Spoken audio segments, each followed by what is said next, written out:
Good morning. Ooh, it's currently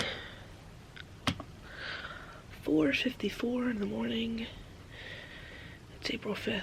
I've been having a lot of pain in my lower area. A lot of sharp pain. I haven't been able to sleep. I have an appointment today for my high-risk doctor, so I'm going to let her know about it. I have an appointment at 9 o'clock this morning, so I'm gonna try and wait until then. I'm gonna call my OB right now and see what's going on. I wanted to show you the nursery. It's all finished. Hi guys, welcome back to my YouTube channel. It's been quite some time. A lot has happened between that last video in January and now. I am a mother and a wife. I had a baby girl in April and I also got married. So your girl's a wife and a mother. I wanted to sit down and talk to you guys about my birthing experience, C-section experience, labor and delivery experience, how everything played out in the end of my pregnancy. So make sure to hit my subscribe button. I love YouTube and I always come back. So make sure if you want to see more videos from me to subscribe and follow. Alright, so where do I begin? So I think the best way to explain this is my third trimester to currently. So I was seeing a high-risk doctor towards the end of the second trimester to the last days before I had my child. The whole time they were saying that the baby was measuring small and I had to be closely monitored by the maternal fetal medicine doctor twice a week, which, as you can imagine, going back and forth to the hospital twice a week was a lot. Especially I was a full-time teacher at the time, so we got through that. So we would go and see her towards, I'm gonna say, the second week into my third trimester. I was experiencing extreme pain in my pelvic region where it was hard for me to walk and it felt like sharp pains down there. There's no other way to explain it. It felt like pressure, and I had went to labor and delivery and got diagnosed with pelvic symphysis disorder, which is a disorder where your baby's head is lodged in between your pubic bone and it fractures. So it's really not that common, but of course it was common enough for it to happen to me. And the doctors wanted me to be on bed rest and I said no, I don't want to be on bed rest. So I actually went back to work on light duty and I had a walker. I was told to stay off of my feet as much as possible because the pain would just intensify and they wanted me to carry to term. So after dealing with that, the last bit of my pregnancy, this is going to lead up to, I'm gonna say, 4 days before I had her. So me and my fiance at the time had went to Primark and we went shopping, and we actually bought some postpartum clothing because my fiance at the time wanted me to like have some clothes for when after I had the baby I would fit into. I went to the bathroom and at that point, sorry, you can like skip past this if it's just too EMI, I lost my mucus plug, which is the plug that basically holds in the baby's amniotic fluid.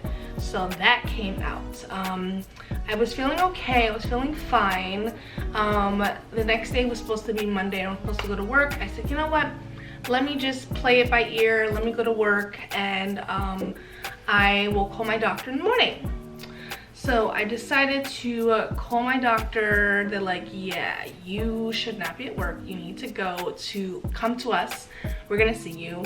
I even took pictures of it because like I said, I'm a first-time mom, so I really didn't know what I was looking at, if it was just something I made up or if it was something that was seriously needed to be checked out. I went to my appointment straight from work, and they're like, yeah, Shamika's plug, you need to go to labor and delivery. So we ended up in labor and delivery, stayed overnight. My vitals were fine, my stats were fine, everything was perfectly stable. They're like, okay, we're gonna release you in the morning since you have an appointment with your high-risk doctor, the one who checks the growth measurements for the baby. They let me go in the morning. Now, mind you, this was like less than 12 hours since I was already in labor and delivery. I got to her. From that time, things turned for the worst. I developed severe preeclampsia. Preeclampsia is high blood pressure during pregnancy, which is very lethal and can lead to a lot of complications. So they're like, yeah, you're going to be induced. I was feeling very overwhelmed, and everything was happening very fast. So mind you, over the weekend, I had packed my hospital bag. I got the nursery done. This is like 2 weeks after my baby shower. I was like 33 weeks pregnant, and I had my baby shower at 31 weeks. So I was getting things ready, not knowing that this was gonna happen. Thank God it worked out the way it did. But we ended up going upstairs to the labor and delivery. My OB said, we're going to induce you. So basically what they did, they gave me a medication called Cervidil. And Cervidil acts kind of like your body's hormone to like open your cervix, soften it for the baby to pass through. They put like some sort of like tampon inside, and they're like, okay, we're gonna wait. So they did that at midnight. This is midnight Tuesday, April 9th at 12 a.m. okay? I felt it right away. So at that time, my mindset was like, I'm gonna try to do everything natural. I'm gonna try to not take the epidural too soon.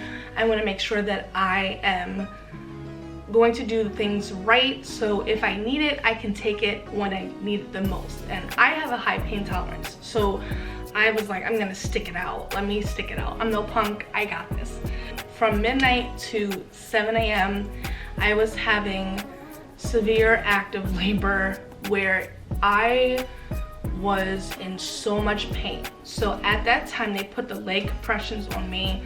They had the high blood pressure cuff on me.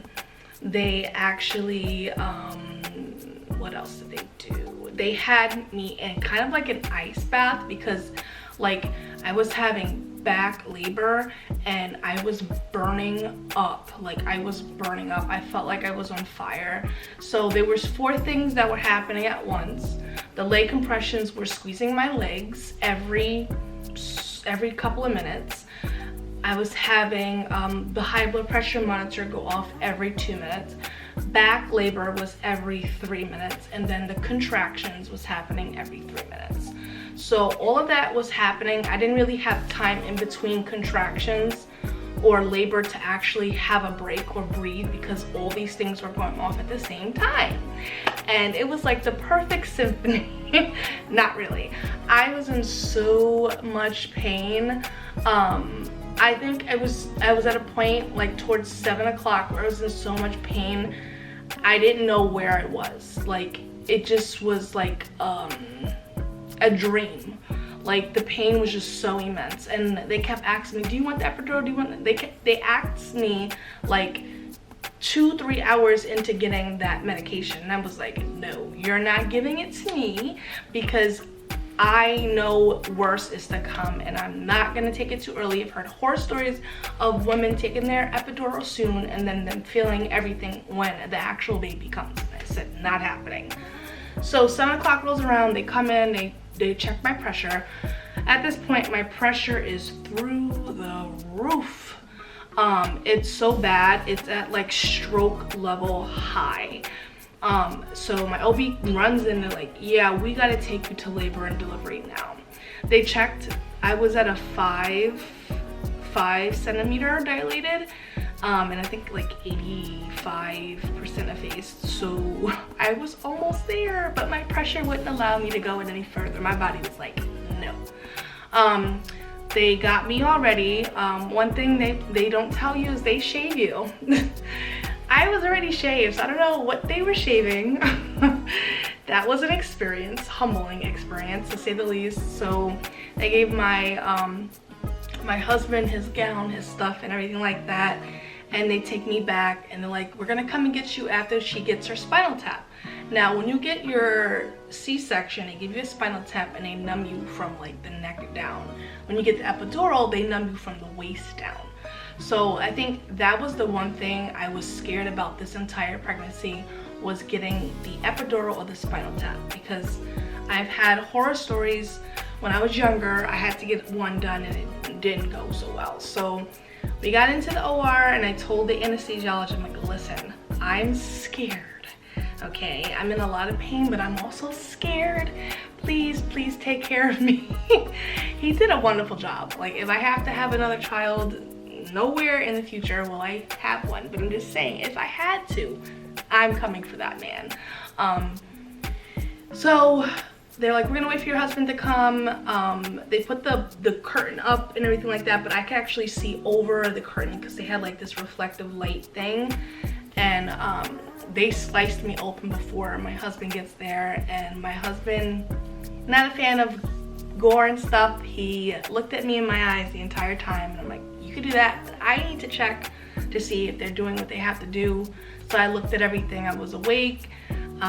When they took her out, they had to actually get a little step stool because of the pelvic symphysis disorder. Her head was stuck in my pelvic bone. So the pain that I had all of the second and third trimester was due to her head being stuck, right? So they like yanked her out, and I felt so much better. It felt like such a release. They brought her around. I saw her for like a second and then they took her away to the NICU. So after that, my husband followed our daughter to the NICU, and I stayed on the operating table for another hour and a half. They were trying to get my bleeding under control, and they were trying to suture me up and stuff like that. They did that, and then I head to the recovery room. I could not see my baby for 2 days. I didn't see my baby for 2 whole days since I had her. They had me on a magnesium drip for my pressure because my pressure was still, I mean, extremely elevated. So my mom, after the 2 days, my mom came, helped me postpartum, which was super helpful. Turns out baby girl was not growth restricted. She was actually 5 pounds and not 3 pounds like they said. So, but long story short, she's home now. I will make sure to show you guys her in the future when she gets a lot stronger and a lot bigger. But I love her so much. Her name is Journey Noelle Kendall, and she is my pride and joy. I feel like I definitely have changed a lot becoming a mother. It's a life-changing experience that I feel like brings you closer to God. So I hope you enjoy my labor and delivery story. It was not what I was expecting. I felt like everything happened so fast and I didn't have time to like process what was going on to me. It felt like an out-of-body experience, to say the least. So I hope to see you in my next video, and I will talk to you guys later. Bye.